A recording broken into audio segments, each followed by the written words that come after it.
when we were planning this launch, we said to ourselves that given the whole nature of the project and the whole theory of the project, it seemed to us that the way to do the professional development was from the teaching fellows themselves.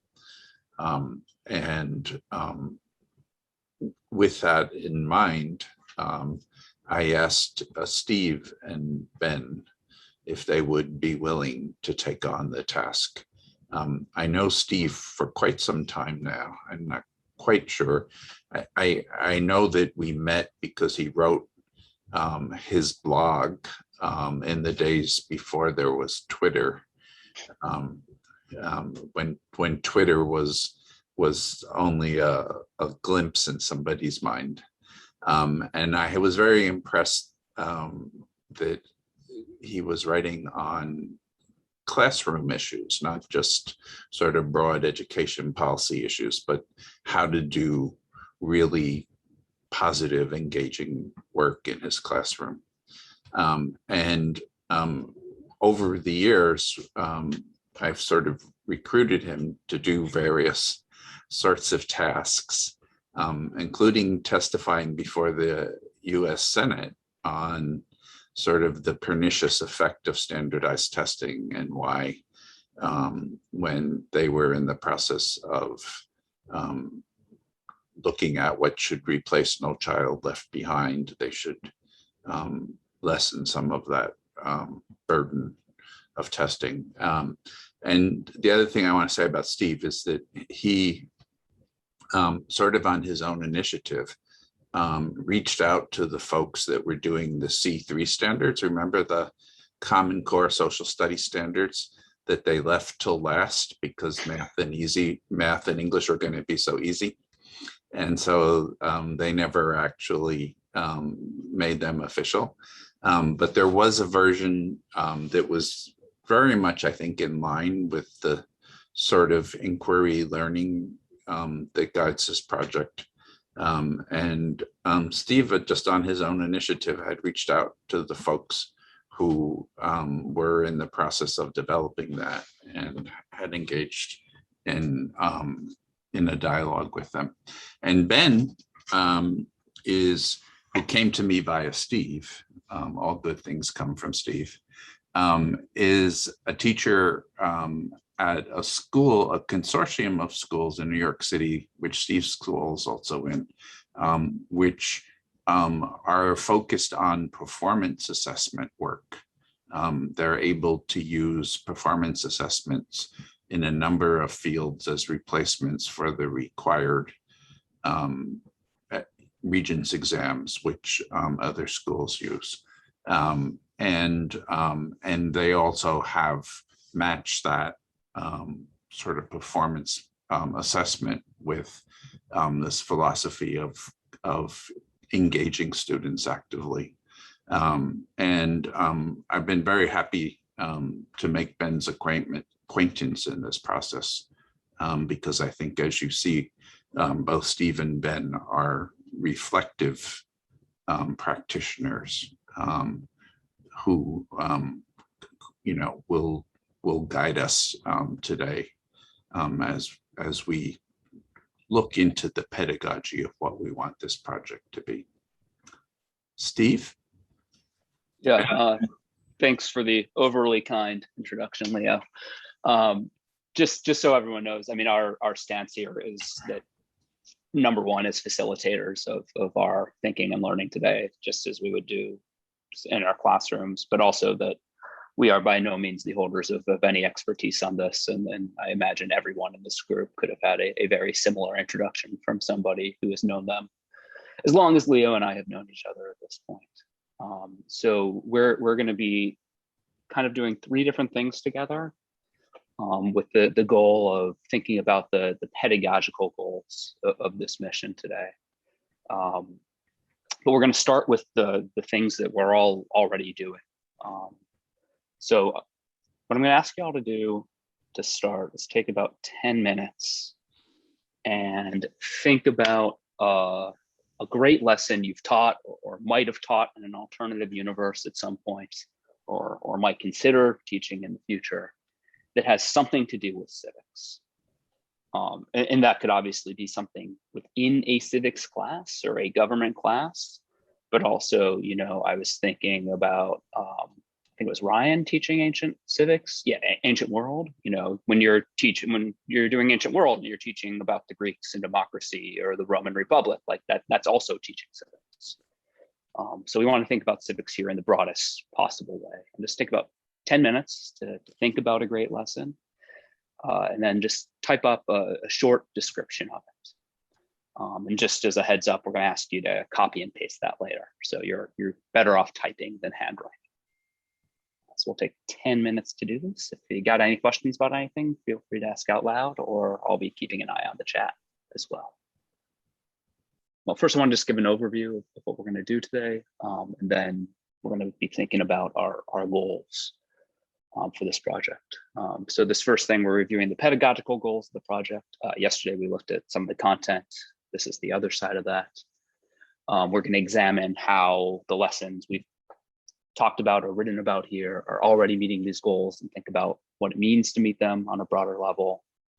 Ben and I are then going to model one way to meet one of these goals of inquiry learning and of dealing with controversial discussions from something called looking for an argument. And then we're going to close with a longer discussion about the challenges of doing good civics education, both nationally and in our specific contexts. So each of the big parts, the lessons, the modeling, and discussion are roughly an hour. We'll take breaks in between each part as they come. So I'm not sure if this had been shared with everyone, but when Schenker wrote up the plan for this, they identified 4 pedagogical goals for us to think about. So we're going to be thinking about these goals for the next hour or so. Can I get somebody to volunteer to read the first goal for us?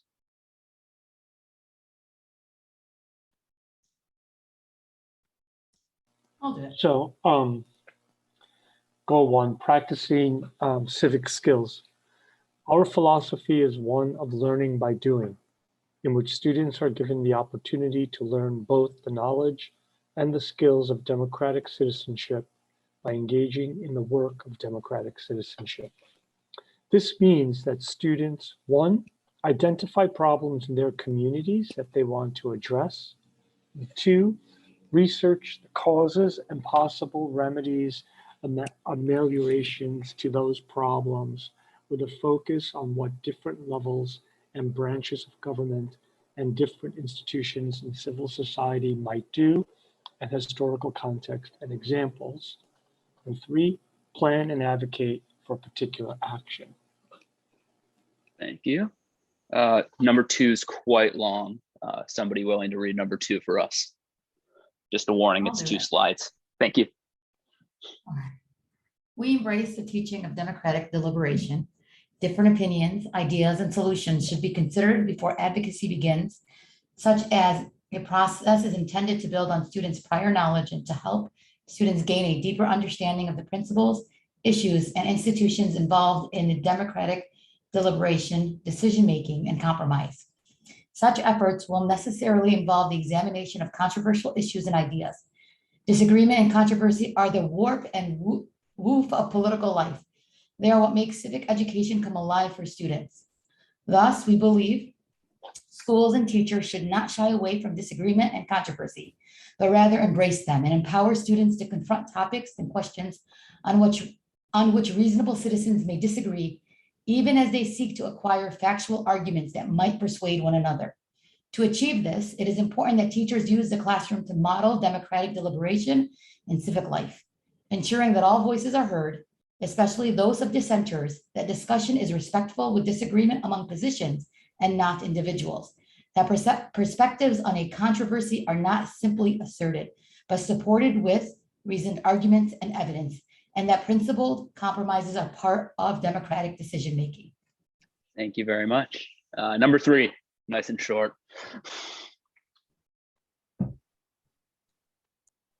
I'll do it.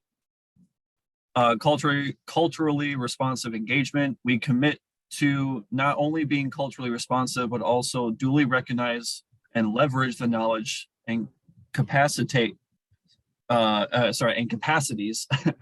Wow, it's been a while since I've been in the classroom. That students in our high poverty communities bring with them to the classroom. Thank you. And last but not least, teaching through inquiry learning. I'll take it. We commit to inquiry learning, which requires that teachers possess a sophisticated level of craft with a deep mastery of questioning techniques and the capacity to provide extensive scaffolding to support and guide students as they engage in their inquiries. Thank you. So what we're going to do with these is we're going to think about the lessons that you described. And I want you to think, which of these goals does your lesson best achieve? Okay, my guess is in most cases, it could fit in lots of different places. There's no right or wrong, but just choose one of these goals that you think your lesson best achieved. And we're going to be using a Google app called Jamboard. The link to it is in the chat. So if you click on that, you'll be taken to this page. The goals are there if you want to be able to reread all of them. And then whichever goal you identify is the one that your lesson goes best with, practicing civic skills, deliberating topics, or in my case, I went with culturally responsive engagement. You're going to go to that page. You're going to click one of these little sticky notes to create a sticky, and then paste your description onto the Jamboard. So I'll give folks a minute or two to do this. Again, if you thought you captured multiple goals, just pick one.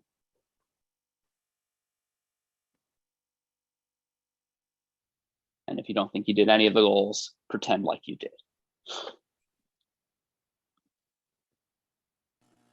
Could you just explain again what do I do with how do I post it there?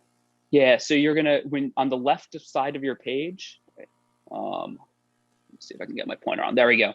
On the left side of the page, you should see this toolbox, and the one in the middle will create a little sticky note for you, and then you can you can paste it in.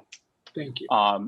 And do these on there's whole pages for each note. If you click up top, let me show you all. So we don't want to be on the first page. The first page are just the full text. Take it and go to this page, this page, this page, or this page. Got it. Yeah. Okay. Don't worry if it's too big. If you're blocking anyone, it'll all work out in the end. You can drag the Post-it note around if it, sometimes they all pop up in the same place. So if your Post-it note pops up on top of someone else's, you can just drag it to a different part of the page.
Give folks another minute or two.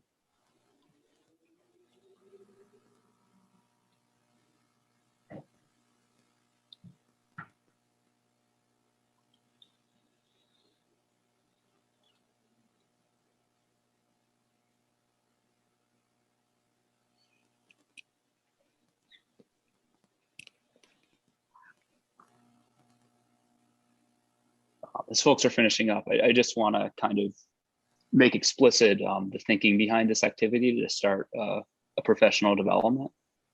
I stole this from a group in Washington, D.C. called the Center for Inspired Teaching.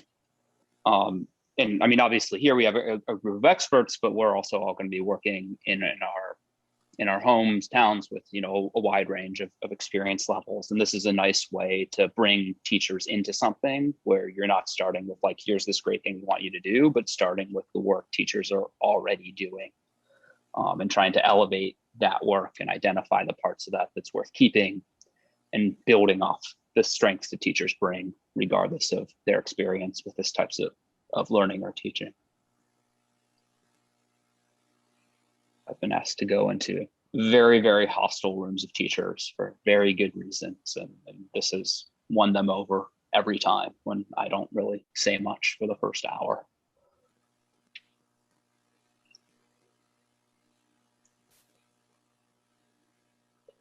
Does anyone need another minute or so? Looks like we have a critical mass. If you had issues with the Jamboard, you can just pick a group to go with for the next thing. So what we're going to do for the next 20 minutes or so is to go into breakout rooms, and you'll be able to choose your breakout room in just a minute. Go with the goal where you put your lesson. And what we're going to do in breakout rooms is first choose a facilitator, somebody to keep the conversation going, and also choose somebody who will take notes for your group. Go around and briefly share your lessons so everyone can hear about the great work other teachers are doing. And then you're going to have a quick discussion. First, what are some ideas you're excited to steal from your colleagues that you heard about? Second, are there any places where we seem to have different understandings of the goal? And last but not least, and this is kind of the main task for each group, is think more broadly. And create a list of things a teacher would have to do to ensure this goal was met in their classroom. So if your goal is, you know, being culturally responsive, what are different things teachers need to do to ensure that the goal of being culturally responsive is being met in their classroom? And this could be things on a lesson level, it could be things on a broader level. Okay. Any questions on the directions for this next part before we split into breakout rooms?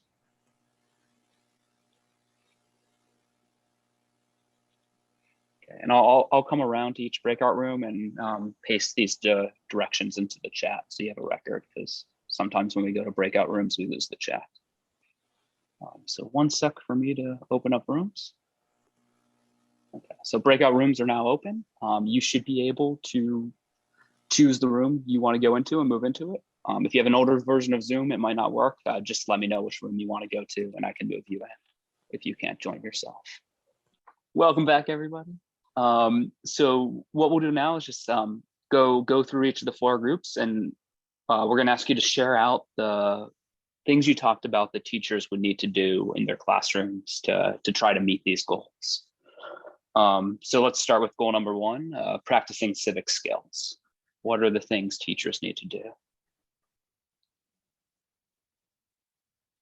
Okay, I wrote down the notes for us. Thank So you. one of the things that we said, well, we looked at it, what do you need? So first thing we said that you would need administrative support in order to do the civics, because sometimes if it's not important to the principal or so forth, you're not able to do it. Another thing we said is that teachers will have to develop trust in the room with their students. We said, when you're doing this work, you're touching on multiple subjects. You might think it's just civics, but it's actually touching on multiple subjects at one time. You need to evaluate the sources that you're going to use. You need to have resources that are accessible to your students. You also need to make sure that your resources are age appropriate. And then whatever issues you might be addressing, make sure that those issues are important to the students. Don't just give them something and say, this is what we're going to do, but see what's important to them, because then you have student buy-in and you'll improve student engagement. So this will help with having students having ownership of the issue, of the project or whatever you're doing.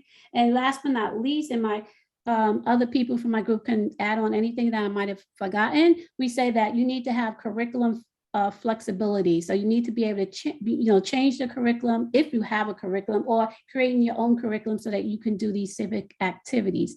Anyone else from group one? Did I forget anything? If anyone else want to add on, if I forgot something.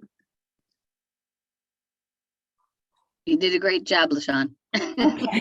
To me. All All right. right. So, Thanks a lot, LaShawn. And Ben just put a link in the chat to a Google Doc. If when you have a minute, could you copy in your notes there so we can all have them as we move forward? Thanks. Goal number 2, deliberating controversial topics. All right, that was us. And some of the conditions to deliberate controversial topics. The condition number 1, and actually all really fit into this one, was we must have the conditions in our classrooms for safe and welcoming environments. And so to do that, there may be times you need to narrow a topic within the issue. And related to that is also to be culturally aware of where your students are at, and to just understand where they might be coming from a controversial topic, what might trigger them either in a class or just in their community as well. And have a few rules. So don't have a laundry list of classroom rules, but those few rules, make sure they're really important to that safe and welcoming environment so we can do this work, and then practice them. So rules like respect each other's right to articulate a position. Your position must be supported by evidence. Respect the minority voice on an issue.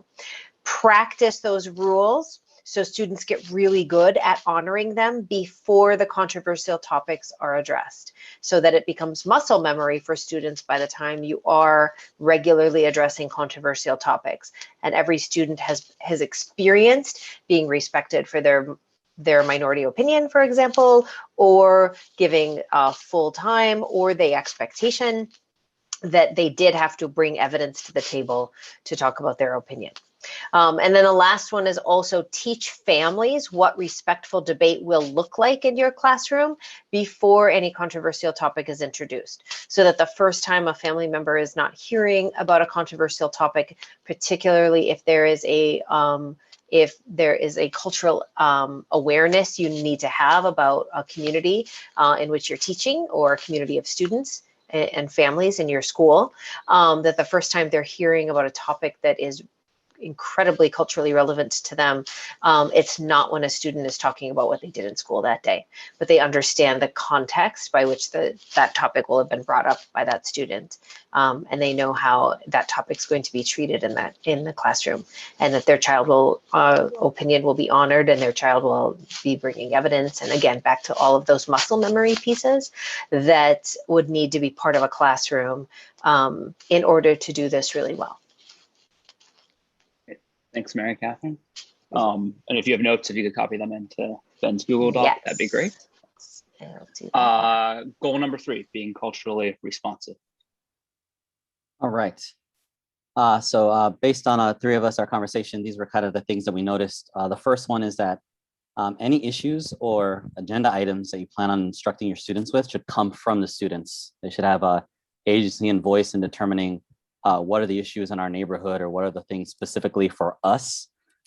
James is in the Bronx, I'm in Queens. So even in a city, even in a building, there might be different issues. And as long as it's generated by the kids, that can help you have more buy-in.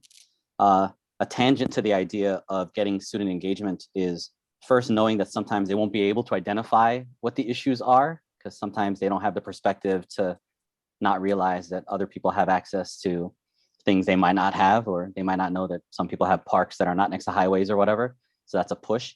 But also using the phrases kind of like, if they can't think about what they want for themselves, try to get them to think about what they would want for someone they care about. What would you want for your mom, your grandma? What would you want for your baby brother, baby sister? And then also using comparison. Well, this city has free transit, or this place has free Wi-Fi. Why are those things exist? How does it work here? Looking at like a triage of resources, recognizing that a lot of the students might be in a situation where things like Wi-Fi, streaming services, food pantries, clothing, housing, legal assistance, mental health, might not be in their professional circles for support, and maybe finding a way in the classroom to set that up, like I'm not trying to knock on elementary school teachers, but we used to have like the class wall of birthdays. So maybe like the class wall of resources or Google site of resources. Also looking at a shift of what the issues are that are dealing with for the kids and how that's related to their parents. So what are their parents thinking about, particularly immigrant experiences? You know, when you came to the US, did that change the way you think politically? Of course, voting was brought up with the idea of helping kids vote, even having, you know, a wall of celebration for voting and credit for voting and helping kids register for all those social activities that they can at an older level. Then also recognizing that we're focusing on the work we want to do with the kids for their community and their needs, but also that there might be some work to be doing with the adults in the buildings when we come back, to recognize that the book is not going to go anywhere, and that if the kids need food and clothes and social services, that the curriculum that once upon a time was written in granite someplace has disappeared. And we got to do the best we can for the kids we have. And by each teacher having kind of some authority or leeway to diagnose his or her students and then work from there, it'll get more buy-in for the kids in the community as it's going forward, as opposed to just kind of like mandates from the top. Folks, did I miss anything? I just wanted to add a bit. All three of our projects involved a significant experiential factor. They weren't just academic and curricular based. They all demanded a student some kind of performative piece, some kind of interaction, some kind of skill-based learning. That was, in all three cases, actually hands-on. Thank you. And last but not least, our inquiry learning group.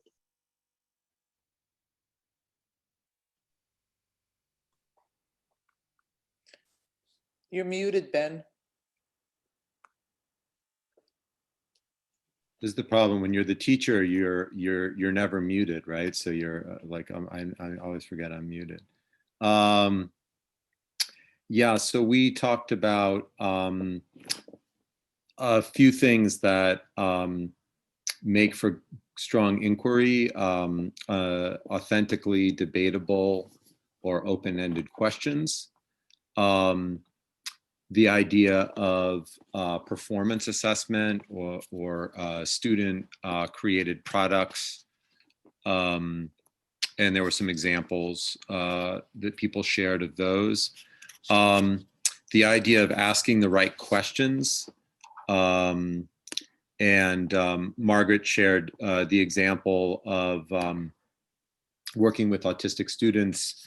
It can be very challenging to get them to discuss how or why questions, but if you rephrase those questions in the context of a what question, that then they could get to those higher order questions. And then this idea of having provocative questions, what Johanna called poking the bear as a way of provoking inquiry. The idea of having multiple entry points to the conversation, both in terms of questions and in terms of sources.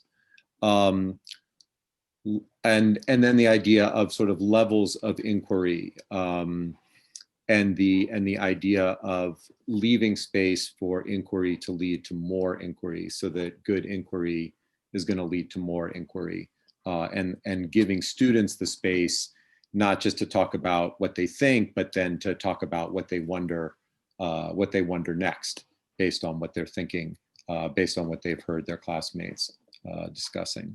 Did I miss anything, Johanna, Margaret, and David? We're good. Okay. Thanks. Thanks, everyone. So, you know, this is kind of just getting our feet wet and then thinking about stuff we'll be thinking about in lots of ways throughout the year. So, you know, hopefully we have a nice list of things we can think about incorporating into our lessons, and lots of great ideas to steal when we start writing them or just in our general classrooms. We're going to take a break now. Let's call it, let's come back at 2:35 to make it a nice even number. So stretch your legs, And we will come back and experience looking for an argument together. Steve, I'm sorry, can you repeat the time again? Yeah, 2:35. I will put it in 2:35. the chat. Awesome. Thank you. 2:35. Okay. See y'all soon. Okay, everyone. Hope folks got a chance to stretch their legs a bit. This is the longest I've been sitting since the year ended. I know it's my body's not happy with me. Okay, so what we want to do with the second part of this is get to experience how Ben and I imagine one way of meeting some of our goals would look. So this would be a way both to approach discussing controversial topics, but also is a way to approach starting an inquiry.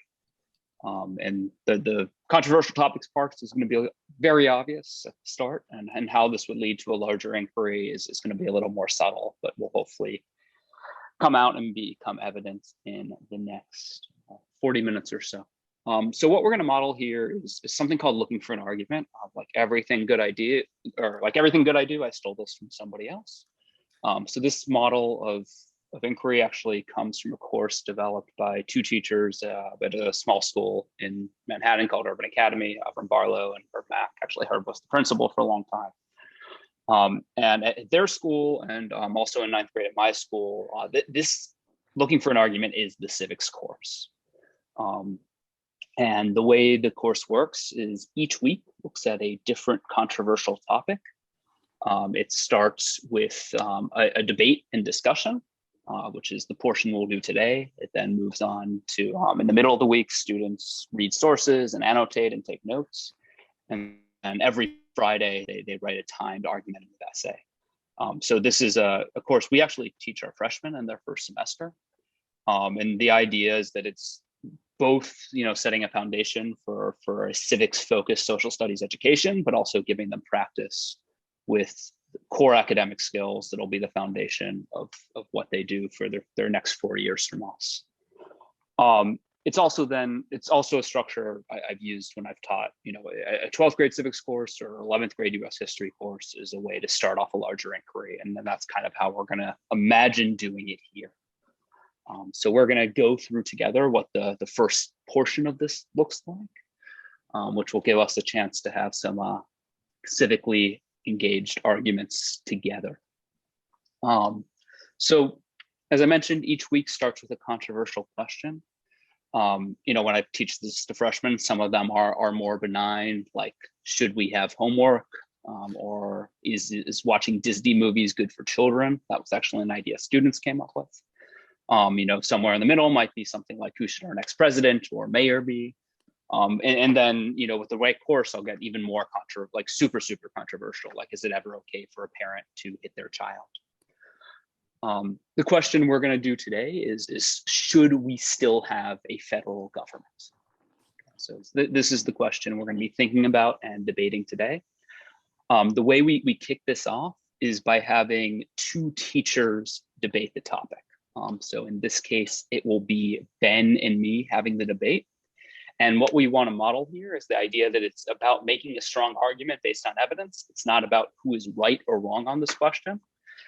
So in order to model that, we're actually going to have you all, or since I can't do a poll, we'll just have one person assign Ben and I the positions. We are both prepared to debate either of them. So Leo, I'll give you the honor. Do you want Ben to argue that we should still have a federal government, or that we should not still have a federal government? This is such a weighty responsibility. Mm-hmm. I think Ben should have to argue that we still have a federal government. Okay, Ben will have to argue that we should still have a federal government. You got that, Ben? I'm ready. Although okay. I just want to say caveat, this is my first time ever doing this, although I've watched it done. Yeah. Mary Catherine, who would you like to go first, me or Ben?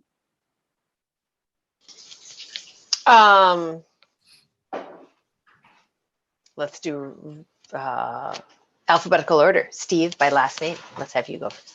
Steve by last name. Okay, so I'm going first. So I get 3 minutes to make the argument that we should not still have a federal government. Normally we'd have students take notes here and it's part of practicing taking notes, but I see no reason for any of you to do that. So we'll each take 3 minutes.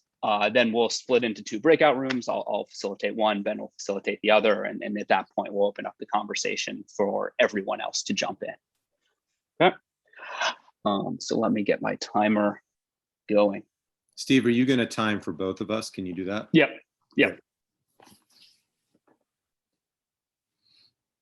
Okay. So the federal government of the United States was once a wonderful idea.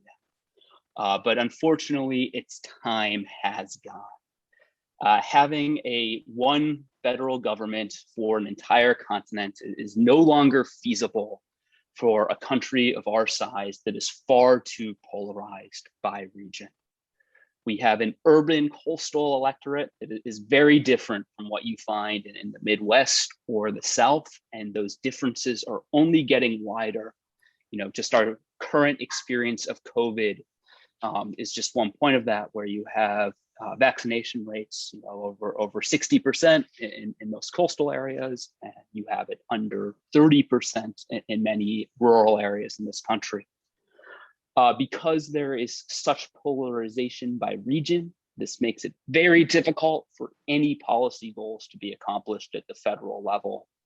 And the fact that we have structural obstacles like the filibuster make it even harder. That's why, for better or worse, major policy initiatives are largely happening at the state and local level. California has been able to have tougher emissions standards.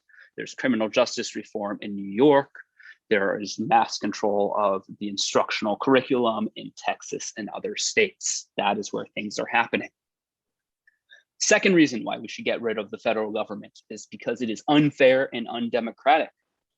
In terms of the Electoral College and representation in Congress, voters in states like Wyoming, North Dakota, and Vermont have vastly, disproportionately larger influence compared to voters in the states we care about here, like New York or Michigan or California.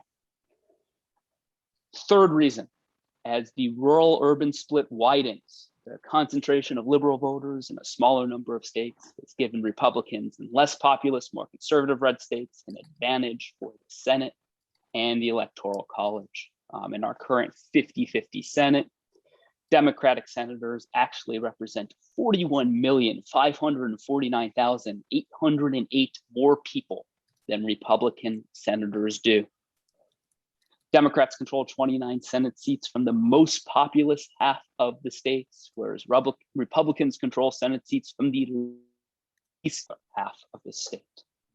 So if we care about democracy, if we care about coming up with new policies that can respond to changing conditions, if we care about reasonable representation, the only thing we can do is eliminate the federal government.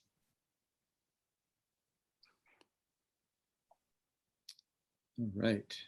Okay. Give me just a second, Steve. Yep, I will give you back your 2 seconds. Normally, just so you know, as a teacher, I pause now, give students a couple minutes to take their notes, ask any clarifying questions, but we won't bother with that here. Okay, Ben, whenever you're ready, I'm start ready. the timer. I'm ready. Let's do this. Okay. All right. So Steve, I hear what you're saying, but the U.S. has been more successful than really any country in the history of the world in nearly every measurable way. So why change? And to your point, there is already immense local control. Most decisions that people care about are at the state or local level. And this is a good thing because it allows for policy to reflect the needs and preferences of specific places. And that was the whole point of federalism, as baked into our Constitution. And that's why we see responsibility for things like housing or minimum wage or policing or education. Most of those decisions are taking place at the local level. So where there are differences, as you mentioned, regionally, those can be reflected in those state and local policies. where the federal government does play a really important role is in two really critical things. One is the role it plays largely to defend rights. Without federal government, you would not have a right to an abortion nationally. And just use that as an example, there are 11 states that have passed fetal heartbeat bills since 2018. Most states in the Bible Belt would ban abortion, in the first trimester, including several that would ban it almost completely. So it's the federal government, the federal judiciary that has prevented that from happening. But we could go down the list. The same thing is true for birthright citizenship. The same thing is true for gay marriage.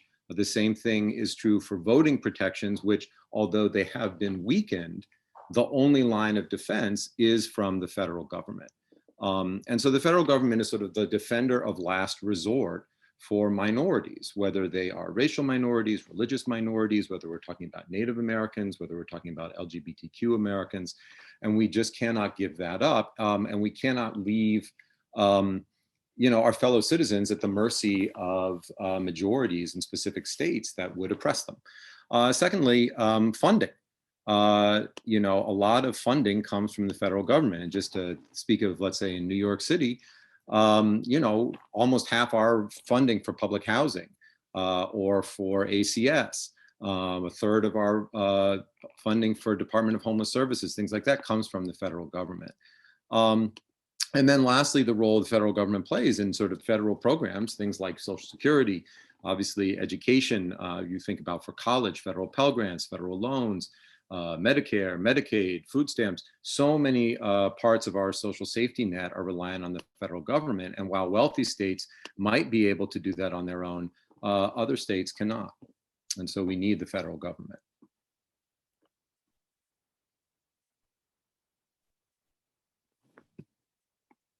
Steve, you're muted. Thank you. I forgot to share my sound, but Ben, you just had sirens going off. Just so Oh, you get the full experience. Yeah, sirens were man. going off. Yeah. I would have sirens. Okay. Great first job on this, Ben. If you need somebody to debate you, I can come in and we can keep on going throughout the year since I'm on sabbatical. Okay, so we're now going to continue the conversation and open it up to everyone else. Again, we're taking on the role of students here or participants in the classroom. So you get to express your viewpoints as you have them. You can forget about being a teacher, just as being somebody who is engaged in our larger community on this question. So we're going to head into breakout rooms for about a 25-minute conversation, 25 minutes or so, and then a 15-minute break at the end of that. So if your group goes long, that'll be fine. If your group goes short, I can't imagine that will happen in this question. So Ben's going to lead one conversation and take some notes. I'll lead the other conversation and take notes.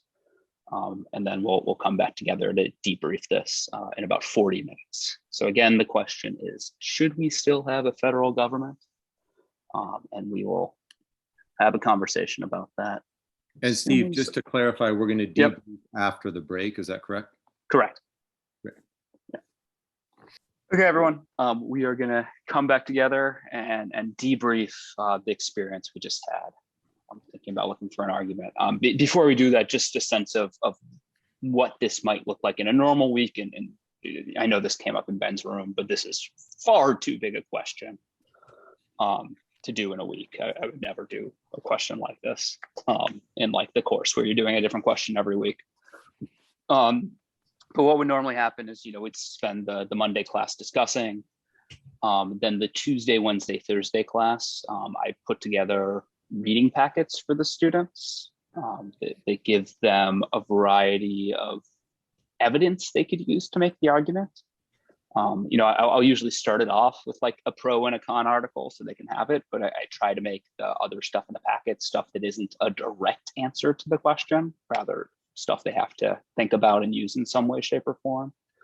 As we get later on in the course, I might have students do some of their own research too and start teaching them those skills. And then Friday would be a kind of in-class timed essay on the question. And so the idea when we do this as a repeating course is, over the course of a semester, they write, 13, 14, 15 essays and get hopefully much better at that very, very quickly. So that's what this would look like normal. We're going to go in back now to having our expert teacher cats on as we debrief. So just I'll throw out a series of questions for us to think about together. Something that started happening organically in my room that I would encourage to happen here is, we can, have one speaker at a time talking, but also feel free to have a parallel conversation in the chat if you have a thought you want to share. And if somebody's talking and you want to get next in line to speak, you can just type stack into the chat and I'll call on folks. So first question is just what went well here as a pedagogical strategy?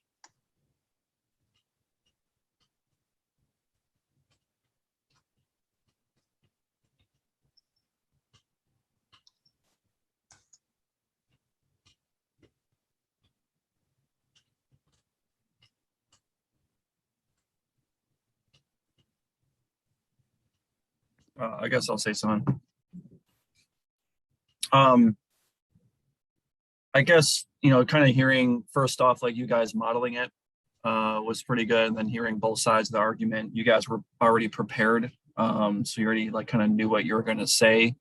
That was helpful. And then you're getting the information on both sides of the argument was good. Then obviously separating us and having each person have a chance to say something is helpful too. Cause I know especially in my classroom, there's so many times where kids want to share something and there's just no time to do it. So it's good that we all got a chance to speak our mind. Thanks, Ryan.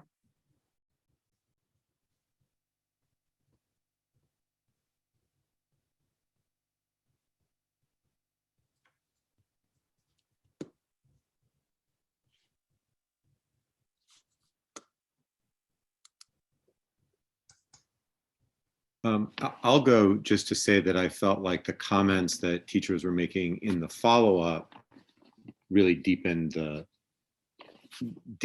of the arguments on both sides. I noticed it was after the modeling portion where Steve and Ben did it, it was open-ended enough where we could use that if we wanted to build off those arguments, but unbounded enough where we could chime in with our own thoughts.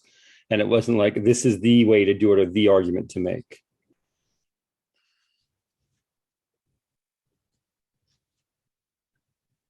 I would add to that students didn't need to be experts in the argument yet. They could share a bit or, to James' point, build off of someone else's argument. And so that creates a low risk environment for participating in the conversation. And then again, if you are doing this virtually as a classroom, those students who are reticent to speak out loud have that chat feature. And so I think the way I would recreate this in my classroom is perhaps for those students to have paper, Post-it notes or something in front of them so they could write down an argument themselves that we could collect later on. So they'd have another way of contributing non-verbally.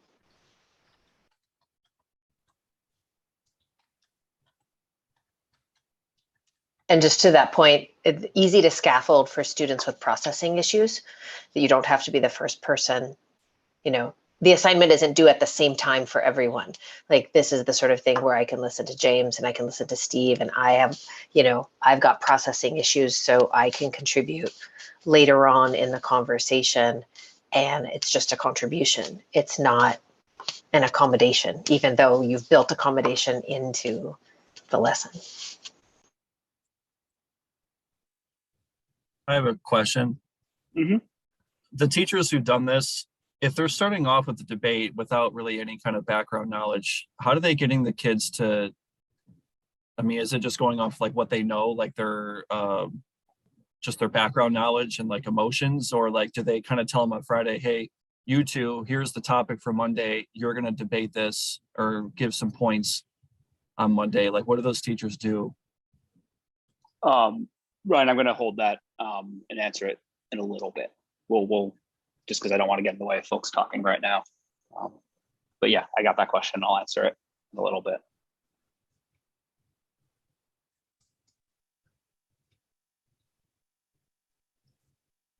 Any other stuff that worked well that anyone wants to highlight?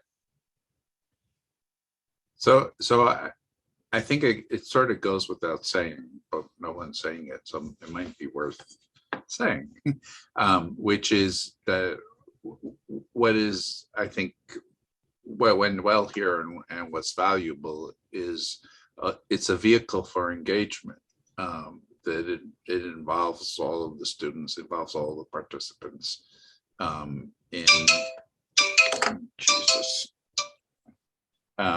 It involves all of the students in the conversation and the discussion, and that's sort of a bottom line for us in the pedagogy, is that it does that.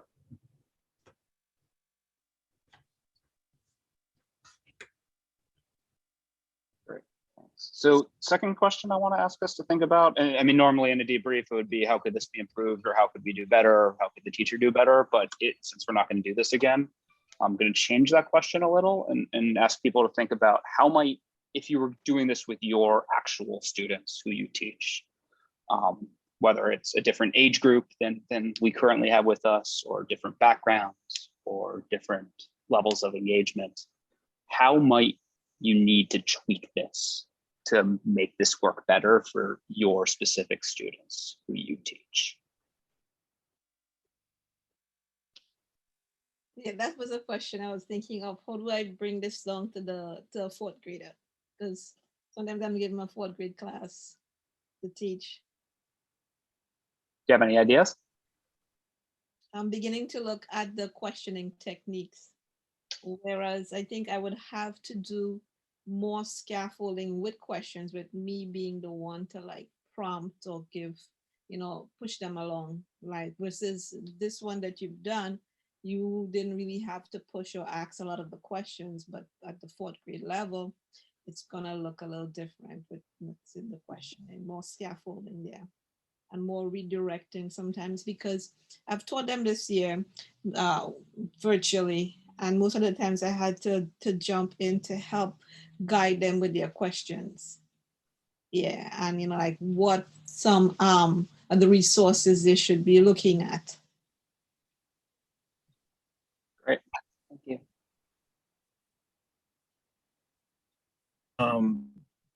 I'll say maybe changing the order of things. I think maybe what I would do is start with the writing and do like kind of a cold write in the beginning, so that way the kids have time to sit and think about what the topic is.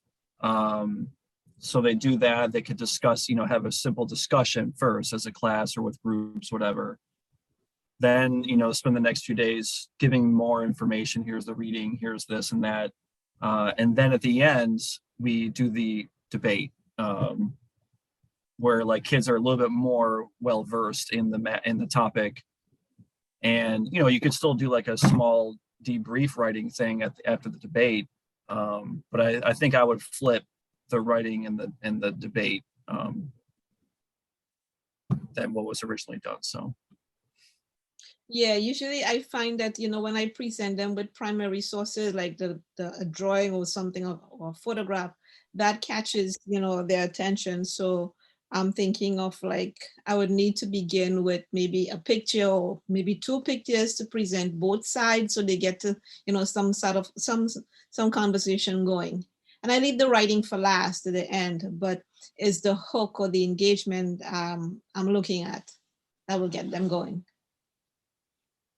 I think something that didn't happen here that often happens in my classroom is the parrot effect, where you just hear the same answer over and over and over and over again. Yes. I would be worried about that, and having a discussion when the kids didn't have any background on it at all. Yeah. So Amy, what would you do in your classroom to address that? Well, yeah, I kind of do what Mary Catherine said, doing, I think it was her, like a Post-it note or pre-writing beforehand, so that they have some kind of, of their own opinion. Just going right into the discussion, just it wouldn't work for my kids.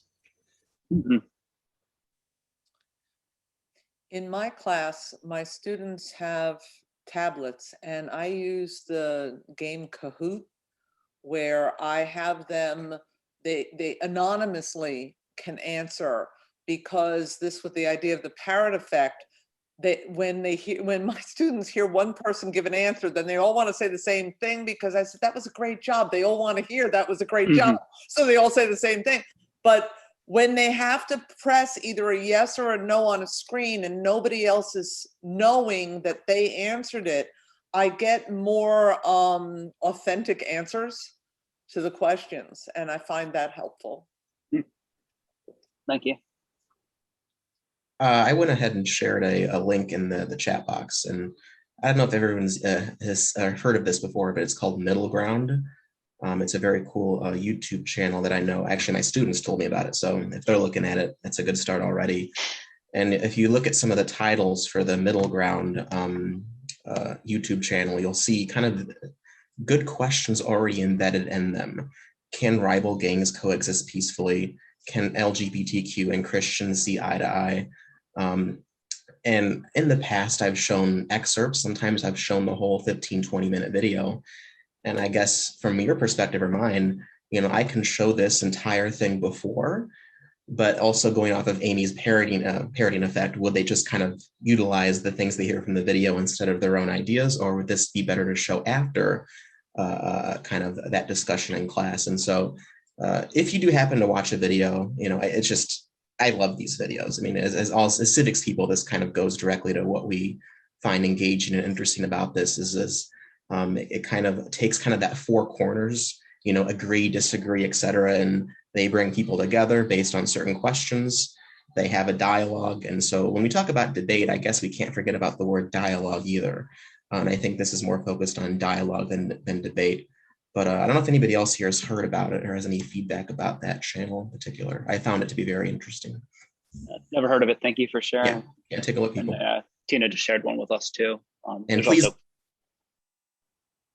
watch that saying. I can't vouch for, it's going to be some PG-13 plus material in here, but I know most of us are high school level, so we should be fine. Yeah, great. What I just shared was a new website. I don't know if anybody heard about it. Chris Evans started it, the guy from the Marvel movies. Yeah. And part of the site is these one-on-one counterpoint things on particular topics. And they have a long list here. And it's not like they're actually debating each other, but it's a good example of sort of a civil, here's your one perspective, here's the other different perspective on it, that are brief videos. So might be nice to browse through as a neat little resource. Thanks all. So I just wanted to end with some space for questions. I'll start with Ryan's, because that actually also lets me talk about something I wanted to emphasize here. So, you know, Ryan asked before, do students get prepped for this? What if they don't know this stuff? And, you know, just to connect this to our larger goal of inquiry, right? You know, if we're learning through inquiry, we have to start with where students are. So I would never ask ninth graders this question. I wouldn't ask juniors this question until later on the year when they had some background. I might ask seniors this question. I mean, once I define federal. So I always want to start with a question. Like, the goal of a good question to do this is one that most students can engage with. So if I wanted to think about federalism, I might word the question more something like, where should who should get to make the decisions that impact our lives? Should be made for our city, our state, or our country, to get us started. And that might be the final question that they write about, and that might be the final goal of the unit, or it might just be the question to start our conversation on the first day. You know, the other thing I wanted to mention with this question is this, if you were doing just a week-long inquiry, this question is obviously way too big. I mean, this is a question for a course. But also this is a question for a course, right? This is, if we're teaching civics through inquiry, this could be day one of your class, and everything that happens in your class could just come out of this question. And, you know, there's different models of inquiry. One is the, you know, what some people call like a teacher-centered or a teacher-guided inquiry, where you kind of have a map in your head of where you're going to go. But there's also, you can also let the students make the map as you go through, if you're up for that challenge. I teach a course sometimes in my school for our second semester seniors who still need to fulfill a graduation requirement in social studies, whether that's credits or doing the performance task they have to do to graduate from our school. And the way I approach that course is I let them pick the topic, and then they generate the questions that we'll study. And with some of those questions, I'll bring in the materials, or for other questions, we'll like break up into groups and students will find the materials and we'll bring it together for the whole group. So we co-construct the course together, which requires a lot of work, but it helps get those students who haven't been engaged previously, because if they're in that room with me, something we've done before hasn't worked for them. Does anyone have any other questions they wanted to ask about this as an idea, or how it's worked in my school or other schools? Just a quick question, because I'm sorry, go ahead. I'm sorry. I just wanted to throw this out there as a protocol to maybe help with the inquiry process in the beginning. The 4 A's protocol, and perhaps like maybe shorter text or whatever it is you might give the student. You give them an opportunity like, okay, so what do you agree with? Okay, what do you want to argue about? What do you want to aspire to? And what assumptions are being stated in this document or something? So I'm thinking of that, maybe to get them into a little involved with whatever you might be presenting, the content. Thanks, Gail. Welcome. James, you were going to say something? Yeah, really quick. And I don't want to open this up to too big of a question, because it's going to apply to many different aspects of in-class discussion. But the capture, like what artifacts can we, and I've always struggled with this after a good discussion. I find taping inhibits people, even stopping to record. Like I'll try to take notes, but I don't even want students writing, because sometimes I'll have them write and rehearse beforehand or try to capture afterwards. But I find this balance, between trying to let the flow, but also trying to capture something for later. And I wind up just with a chart paper myself in the front of the room, just trying to get some big picture ideas and then typing them up later. So any suggestions anybody has? Yeah. Ben, do you want to talk about how you use notes? Because you go far better at this than I am. This wasn't specifically about notes, but the idea of Post-it notes. This is something that I saw a colleague of mine do sort of as an alternative to the sort of chart paper at the front of the room thing. Particularly as people said, it could be useful for students to like jot down their thoughts before they share, even in a kind of more of an impromptu kind of discussion like this, so that if you gave students Post-it notes and then you have a chart paper, on the front, and maybe you even have a T-chart, right, pro and con or whatever it is, and then the students are jotting down their thoughts before they speak on a Post-it note. They're sharing and they're elaborating on whatever's on the Post-it note, but then at the end of class or at some point during class, wherever it is, they go up and they put their Post-it notes on the chart. And that way you do have some record of what the students are saying, and it also becomes a little more of an interactive thing for them. And it's nice to have that, then that goes on the wall, particularly if this is sort of an opening discussion, then it also serves as like a parking lot that you can go back to. Cool. I mean, sometimes something I'll do when I'm leading a discussion like this, or kind of like a Socratic seminar, is I'll take the best notes that I can as I'm facilitating, both to have them there as a record for people to go back to, but also to be able to bring people in who missed class that day. So if, the second day of class, I might have I do now or a warm up based on the previous class discussion, and then I can go hand the notes to the students who weren't there. And while everyone else is doing the warm up, they can take the time to read what they missed and catch up. I know other teachers who will have students kind of read through discussion notes as a kind of metacognitive activity to think about getting better at discussion. I've seen them do it. The people I know who do it well have more talent in that regard than I do. I've never gotten it to work well for my students, but I've seen masterful teachers pull that off in really beautiful ways.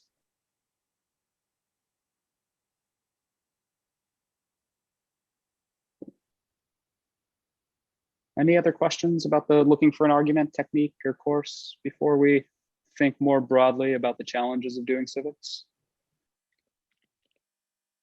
So I have a question, which, you know, part of what, when we talk about deliberation, we're talking about the idea of principled compromise.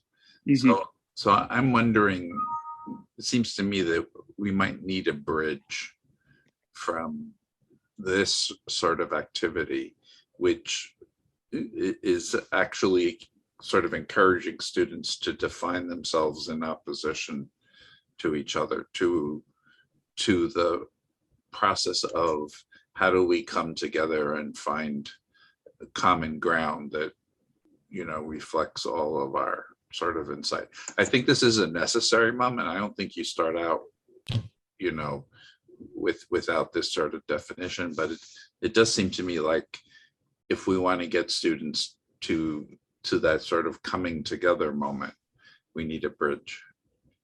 Yeah, I just posted a link to a technique that was developed out of Stanford History Education Group, or at least was made popular by Stanford History Education Group, called a structured academic controversy, which is a specific protocol for having debates where students are assigned positions on a sort of pro-con binary issue, and they have to come up with the argument, and like they take notes on each other ones, and they have to like restate the argument to make sure they're understood.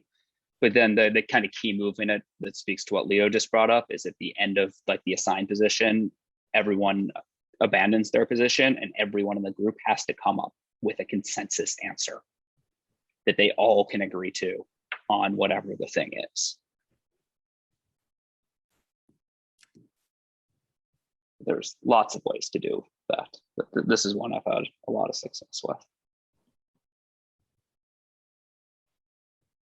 Okay, great. Thanks all. If any other questions pop in your head, feel free to message me, or I'll put my email in the chat too. But I'm going to hand it over to Ben now for our next part.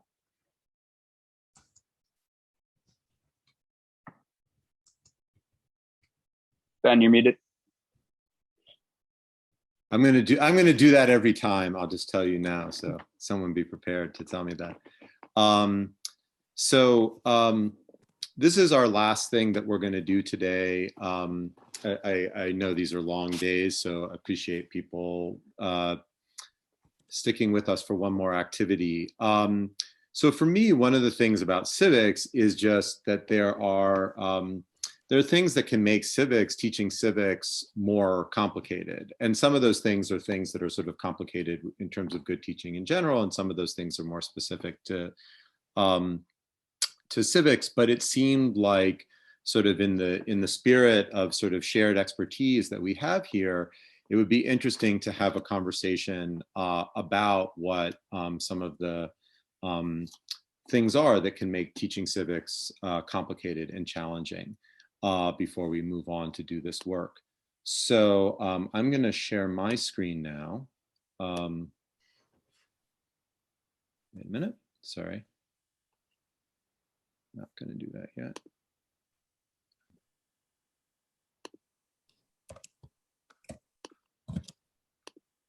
Now I'm going to share my screen.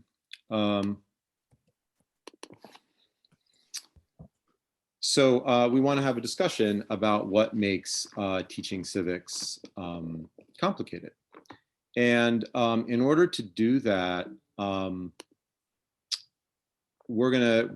question we're going to talk about is, what are the challenges or complications that come up when we teach civics? And we're going to do two things with that. The first thing we're going to do is a sort activity.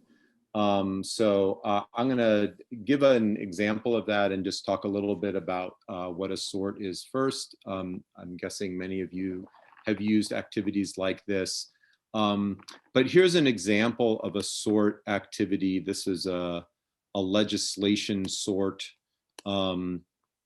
which I used to get students thinking. This was actually after the state elections in New York. And I wanted students to think a little bit about the impact of voting on the election, and then what that meant for changes in policy at the state level in New York. Because for those of you who are not from New York, I guess it was in 2019, in the statewide elections, the Democrats took the Senate at the state level, which meant that for the first time, the Democrats controlled the governor, the state assembly, and the state senate. And that led to this slew of progressive legislation in New York State. So before having students look at that, I wanted to start with where they were. And so I asked them to look at a series of laws. I'll just sort of scroll through them here so you can kind of see them. A series of laws that they might or might not support. And then ask them to think about which ones they would like to see become law, and then think about of the ones they wanted to see become law, what would be the 3 that were most important to them, and then be prepared to share why those 3 stood out. And that's sort of the idea of the sort, is to get kids to kind of organize different ideas or different statements, and then to kind of prioritize certain ones over others. And it's really sort of this process of sorting through and organizing information that sort of forces students to think more critically about some of these ideas. And in this case, the idea was, once they had debated amongst themselves a little bit, like which of these laws were most important, then the big reveal was that actually all of these laws were passed by the state Senate. So it was a way of sort of connecting things that were important to them to what actually happened with that election. And so that's what we're going to do. We're going to do a sort activity that looks like this, which is the question is, what makes teaching civics complicated? And I'm going to put in the chat in a moment I'll put the link to this. But what I'm going to ask people to do is we're actually going to use a platform, again, some of you may be familiar with this, called Nearpod, which is one of these online platforms that we were using at my school for remote learning this year. And so if you go to nearpod.com, and I'll put that in the chat as well. You go to nearpod.com, and when you log into nearpod.com, you'll see something that says students, and under students, you'll see something that says join a lesson. And once you do that, you'll be prompted to enter a code, and this is the code. And once you've done that, that will take you to a more visually pleasing version of this sort. But the other thing it will allow us to do is we'll be able to actually see which of these statements resonated with people more. So the directions are to identify any statements on the sort that apply to you or to your classroom. And you're going to check any one of those once you get to Nearpod. And then after that, we're going to select 2 of those that seem the most relevant to you, and then we'll talk about those. But we'll just focus on the first part. So let me put in the chat now. This is the link. Sorry, you're going to go to nearpod.com, and then the code is this code here, 375IB, and that should allow you to see the questions on Nearpod. So if you're having trouble with that, you can hit me up in the chat, but I'll give about 5 minutes for people to read through these, and then go ahead and check any statements that apply to you or your classroom.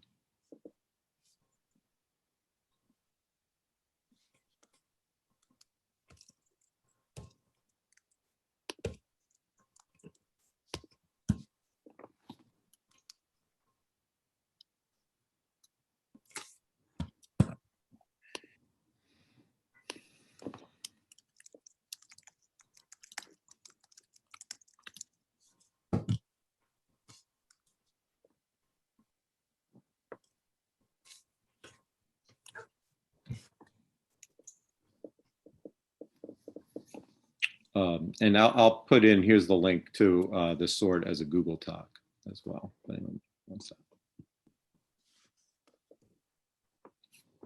My friend used to pay $163 for car insurance. Now look at him.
Okay. So it looks like most people have completed this. I'm going to give maybe like 1 more minute for people to add to the Nearpod.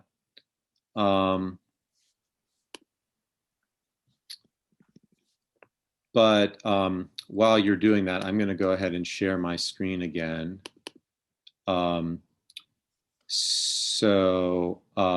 We can come back to this in a moment. But what I'm going to ask you to do now is of those concerns or statements that you felt applied to you or to your classroom, what are the 2 statements that seem the most relevant to your classroom or to you, your experience as a teacher? And that's what I'm going to ask you to share in the breakout room, including, and then you'll also have a chance to add other things because you may have other concerns that aren't listed here.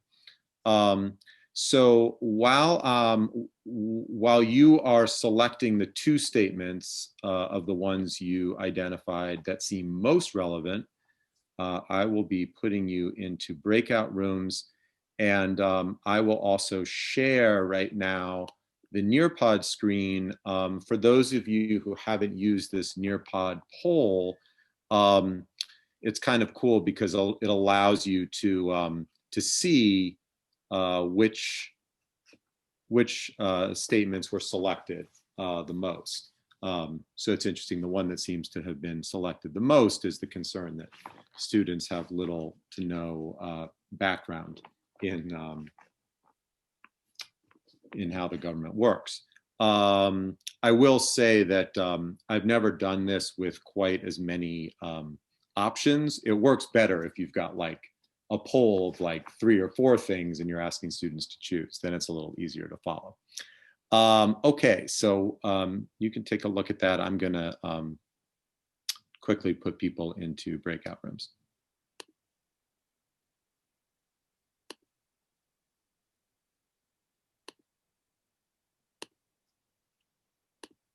Wow, it's amazing how quickly your remote teaching skills atrophy, right? If you're I had the exact same feeling. I'm like, wow, I forgot how to do breakout rooms. Okay.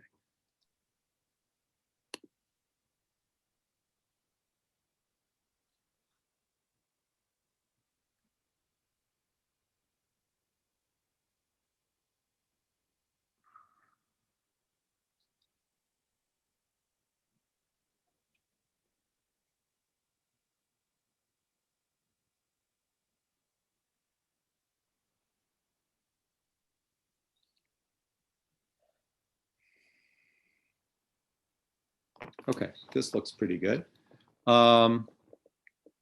So I'm going to open the rooms in a moment. Before I do that, I'm just going to put in the chat again. Here is the link to the Google Doc with the sort on it, if that's helpful for just seeing seeing the different statements. And then in your groups, you're going to discuss the two that seem most relevant. Yeah,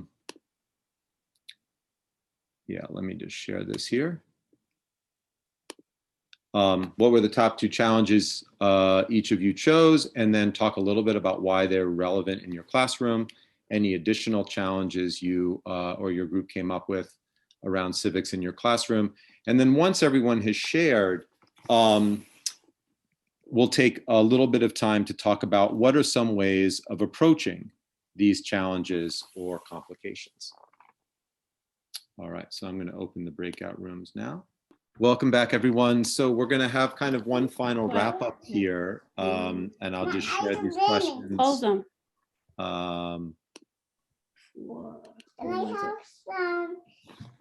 But the two questions we're going to discuss are what stood out to you from the conversations in your breakout rooms, and what are the implications for our work going forward? Why is it important to recognize and articulate these challenges?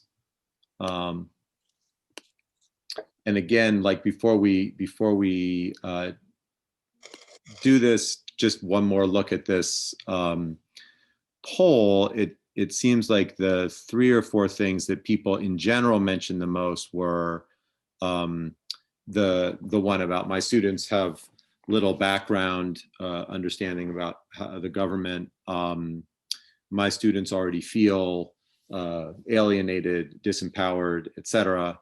How to sort of take an understanding of government and transform that into some sort of civic action.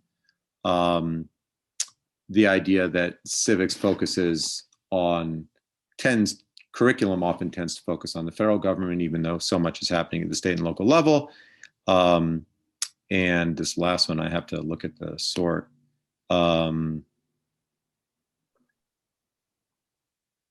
Yeah, finding this one about finding engaging age appropriate or literacy appropriate or English proficiency appropriate sources. So those were sort of the top 5 that people mentioned. Okay. So takeaways from the conversations. Who wants to go first?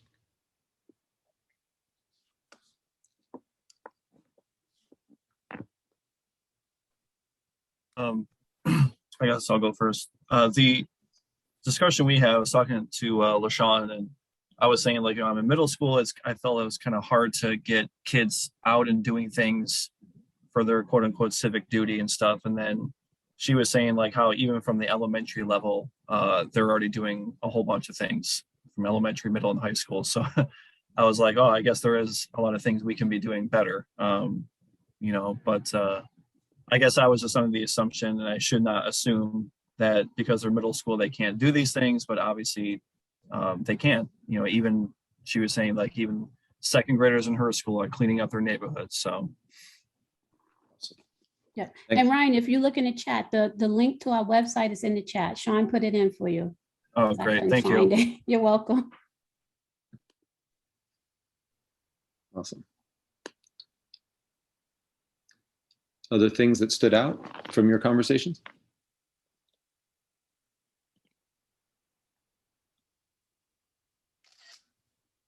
Well, in our group, even though I had some technical issues and I missed parts of it, it seemed like we all kind of agreed that it was oftentimes, especially at the high school level and, well, I guess at all levels, to know, for the students to know, like, what form of government is controlling what part of their life. In other words, is this a federal government issue? Is this a state government issue? Is this a local government issue?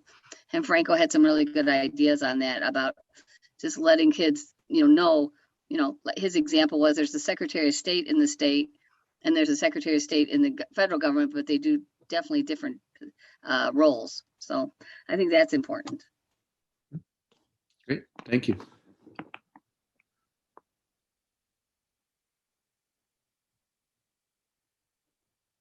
Something that came up in our group is just kind of two different types of, I think, abilities and freedoms to think about, and then privileges. There's those of us who are privileged enough to work in schools and communities that are supportive of this kind of work, and there's those of us who are unlucky and don't get that support, be it because of their school or the communities the school in. I just something I'm thinking about in creating resources, like how do I create stuff that I can do whatever I want at my place and I'll get supported.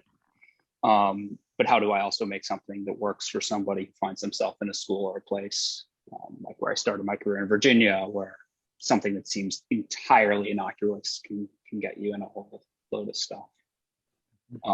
The other thing that surfaced in our group is, I'll turn it around and talk about myself. I have a tremendous amount of privilege and power as a white male, particularly as I get a little older, that I'm going to be able to get away with stuff that a lot of other folks in this room and in this field can't.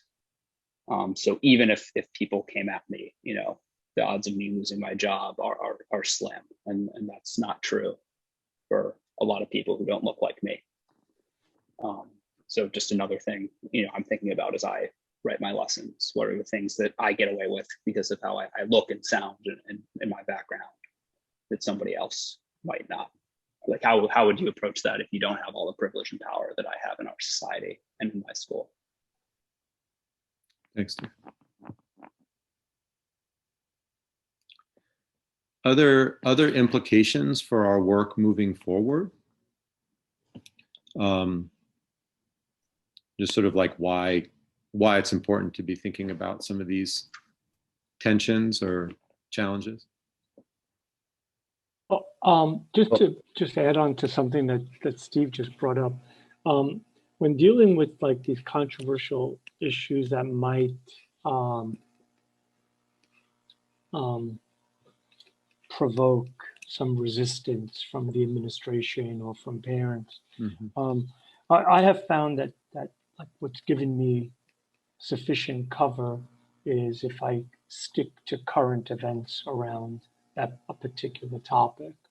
So it was a few years ago, I don't know if they were in the news a lot. It was the Westboro Baptist Church, and they would have these protests against gay marriage and against soldiers who were being arriving at Dover, deceased and so forth.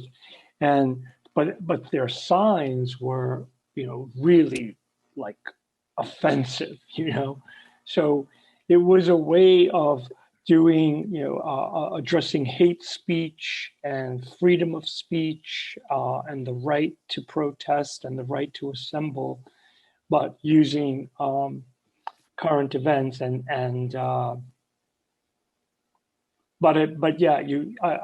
think it's been successful for me, but again, I guess it depends where people are, how controversial they're willing to go. I guess I was just giving that as a suggestion. Thank you. Thank you, Franco.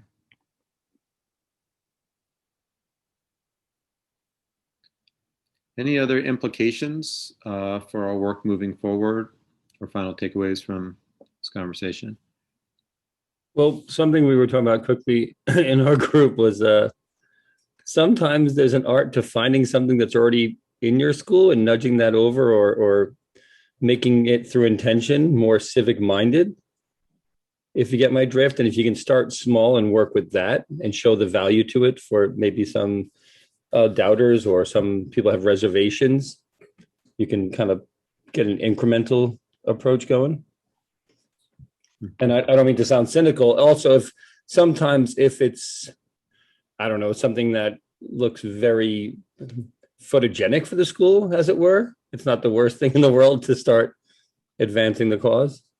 Do you mean for a specific project, or if you can start off like, say, any school has student government, right? And then you start pushing things like, oh, let's move this into a little bit of a debate area. There's some things that in the school not everybody might agree on. This is the purpose of the student government. Mm-hmm. Or maybe start with like a civics club or a civics program where it's like, we're going to do a cleanup of, like LaShawn was talking about her school. We're doing a cleanup of a park around the block, or we're going to do like a little information awareness campaign about littering or something like that. And then using that as the basis and moving forward into more richer, and not those don't have their purpose, but going deeper into civics activities.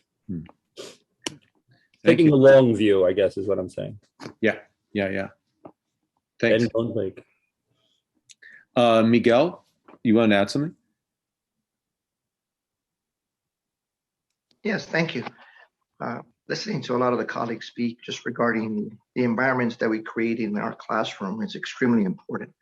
Obviously, knowing our students, but I think the key thing is not to really underestimate the critical minds of our kids, our students. They're, as they like to say, they're very woke. They're very aware of a lot of the surface of a lot of our issues. I think we can take them deeper into the structure of institutions and in the give them the basic the understandings of how they can continue to be actively engaged, because there's obviously more than one way. But let's not really underestimate them. I think the environment of the adults, whether it's parents, whether it's administration, when we're talking about what our goal is, and in this case, it's creating critical minds, there is going to be dissent, but that's also a very key important in our democracy. That's a very, very key important issue or concept that we have in a democracy. We would disagree. And I think when we create the environment of this respectfully disagreeing, not the clown and the political circus that we have, but we create an environment of the critical thinking with courteous dissent. I think we're going to go ahead and do and accomplish exactly what we want as we move forward. Thank you, Miguel. That seems like such a great point to end on. I wonder, Mary Catherine, if this is a good time to turn things over to you. Sure. Actually, I appreciate the segue too, because one of the things I was thinking of was something I mentioned in one of my small groups yesterday that I wanted to make sure I mentioned to everyone. As you went over the draft of the expectations yesterday in anticipation for us co-creating those expectations tomorrow, one of the things that you probably saw listed was attendance to optional master classes. And that's just a generic term we are using right now to really find out what sort of access to expertise would you like to have. And when I think of the conversations we just had about where some of your where some areas may be that you need to work through, those may be areas where you want to ask us as Schenker Institute to say, hey, would you find someone who wants to has an expertise on making sure the ground rules with their principal, their administrator, are clear about the work I'm doing in my classroom, in an inquiry-based classroom. And or, an example I gave yesterday that is already something I would like to introduce as a masterclass topic is, finding an expert on tribal sovereignty, so that as you are teaching lessons on civics and democracy, you are looking for ways to incorporate tribal sovereignty at the same time, so students have a clear understanding that as you are studying this country that has a constitution, that has founding documents, that within the borders of your states, and I used Minnesota as an example, there are 11 sovereign tribal nations, also have rights and responsibilities and founding documents, and to introduce that at the same time, so that all students understand that. I want to make sure that you have access to the expertise that would just feed you as well as experts in your content area, right? Do you want us at Schenker to try to find a constitutional scholar so you can spend, again, if you have the time, you can spend an hour with them just picking their brain about the questions you have and what you want to bring to your students, and what you just want to learn yourself. So again, you just are building your confidence in your field. So I think today, the way we ended today with just some of those maybe pressure points, we could call them, those may serve then to be areas where you ask us as the Schenker Institute, to find an expert in that field so that we can learn from them to address this pressure point, for example. So give that some thought. This is not a list you actually have to come up with tomorrow. This is the sort of thing that this could evolve, as we are building out these lessons and you decide, this would be a great expert in the field of, in the field of democracy. Can you find us someone? We will do that work. We will look for someone so that we can, again, deliver some real experts in the field for you to just feel like you are, your expertise is also getting fed at the same time you are building out these really needed lessons for our students and your colleagues across the country, and just these really high quality inquiry-based lessons. And with that said, what we are going to do tomorrow, just to preview a little bit, we are going to make sure that we have the opportunity to come back into some small group work. And so we're going to start our day again tomorrow, just a brief check-in on days 1 and 2 to kind of level set. We're going to have a great overview of Share My Lesson. This is the platform where, and many of you may be very familiar with it, but we didn't want to assume. So Kelly Booz from Share My Lesson is going to be with us right away to just give you an example of where your lessons will find their home for millions of teachers who are going to be looking for them afterwards. And then we're going to do breakouts by our grade bands and make sure that we spend some time on those topics that we were introduced to or that we spent some time with on Tuesday, that you would want to develop into lesson plans, and then finalize both the scope, kind of those details of the lessons and then the materials.